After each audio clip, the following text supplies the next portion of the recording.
Yo, what's going on, everybody? This is Brad with Being Chill. Welcome to my channel. Today we're going to be talking about the new Peloton bike that is rumored to release as early as next week. We're going to see Apple Watch integration as the big change here. We're going to see this new Bike Plus that they're calling it is going to allow for one-tap NFC integration from your Apple Watch via Apple's GymKit platform to allow you to see your stats live from your Apple Watch integrated into your Peloton data on your bike. Now, evidence has already been found in the code base of iOS 14 for a new platform called GymKit Express. This is basically an iteration of their previous GymKit platform, which had very low adoption rates across the board. So we're likely going to see some cool new features here, and these could be releasing alongside the new Apple Watch Series 6, which is going to have blood oxygen tracking in addition to other probably health updates. And they're also going to be releasing a cheaper Apple Watch model to compete with the Fitbit and other cheaper fitness trackers that are out on the market today. So we could really see a lot of new exciting changes happening now, and this could happen as soon as next week. Apple does have an event scheduled on September 8th to release some new undisclosed products. So we could see them announce this new partnership with Peloton in addition to releasing the Apple Watches.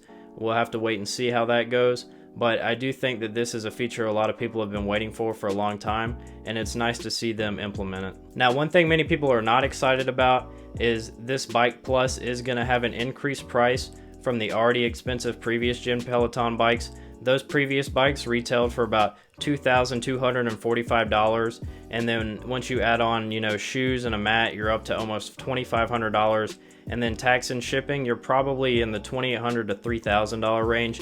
These bikes are not cheap, so seeing a price increase announced here is really bad move on their part. I think that they are really kind of already priced out of many people's range, and they really should be trying to lower the price of these bikes to get more people interested in buying them, considering a large part of their revenue does come from the $40 a month subscription cost. Now, we are seeing speculation that Peloton might continue selling their Generation 3 bikes at a lower price point of around $1,900.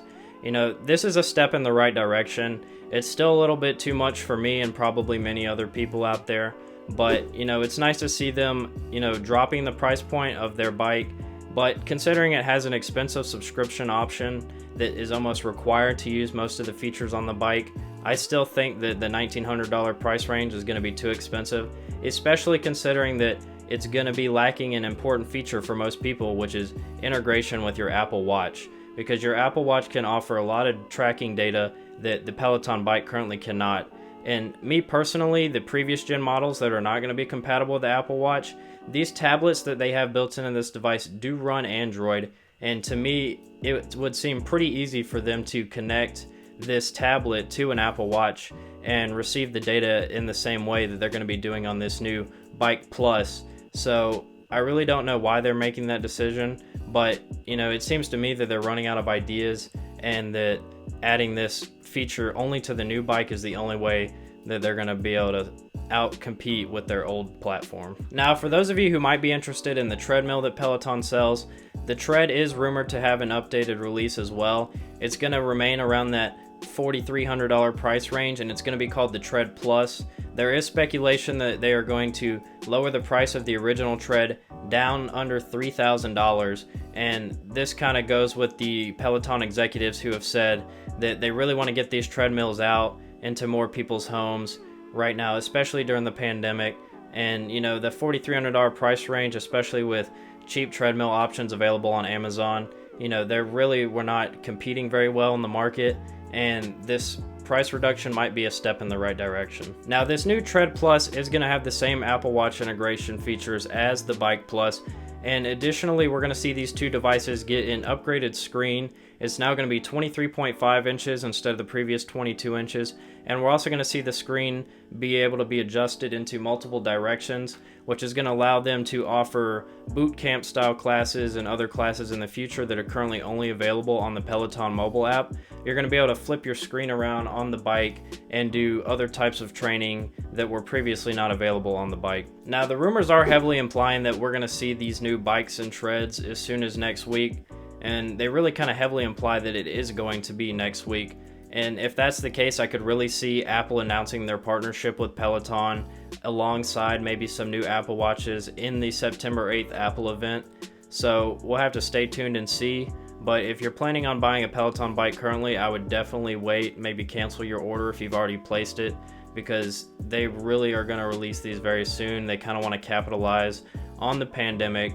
People want to exercise and they really want to get these devices into people's homes as quickly as possible. Now, this opinion is going to be different for a lot of people, but I definitely feel that these bikes are still too expensive. It's nice to see them potentially reducing the price down to $1,900, but to me that's still too much. I'd really like to see these bikes get down to the $1,000 price range, just because to use most of the features that are appealing about this bike, you have to buy a $40 a month subscription cost, which is going to rack up to almost $500 a year, in addition to the already expensive $2,500 price of the bike.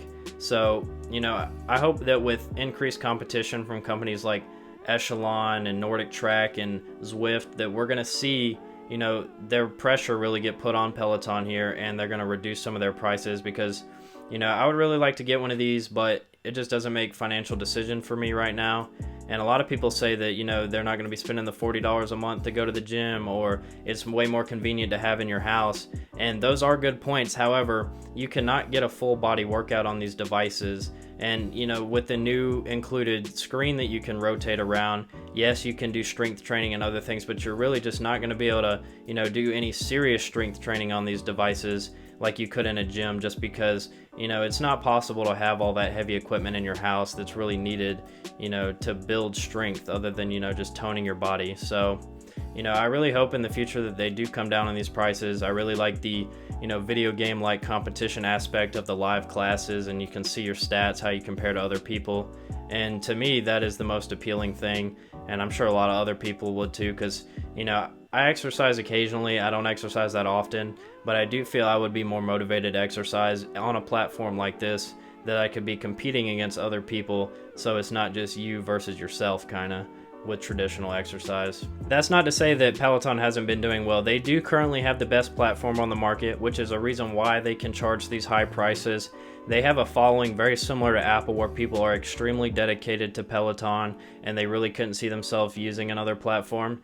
And until we see other platforms catch up with the quality of the machinery and the quality of the online classes and stuff, and the reliability of, being able to find a class at almost any time of the day, no matter what time zone you're in, that's what the other companies are going to have to do to kind of step up and put some pressure on Peloton here. And I can't wait to see how things turn out in the future, and hopefully everybody will be able to afford to have a device like this in their home one day. Now, that just about wraps up all I've got for this video. If you stuck around this far, I appreciate it. Please like, comment, and subscribe if you like this content. I release videos Monday through Friday every day, so please subscribe. If you like this content, I have plenty more content out there. You can check out my other videos. And the subscriptions really motivate me to keep going. It's nice to see that number count go up every day. So I appreciate those of you who are already here, and I can't wait to see what happens in the future. That's all I've got for today. Peace.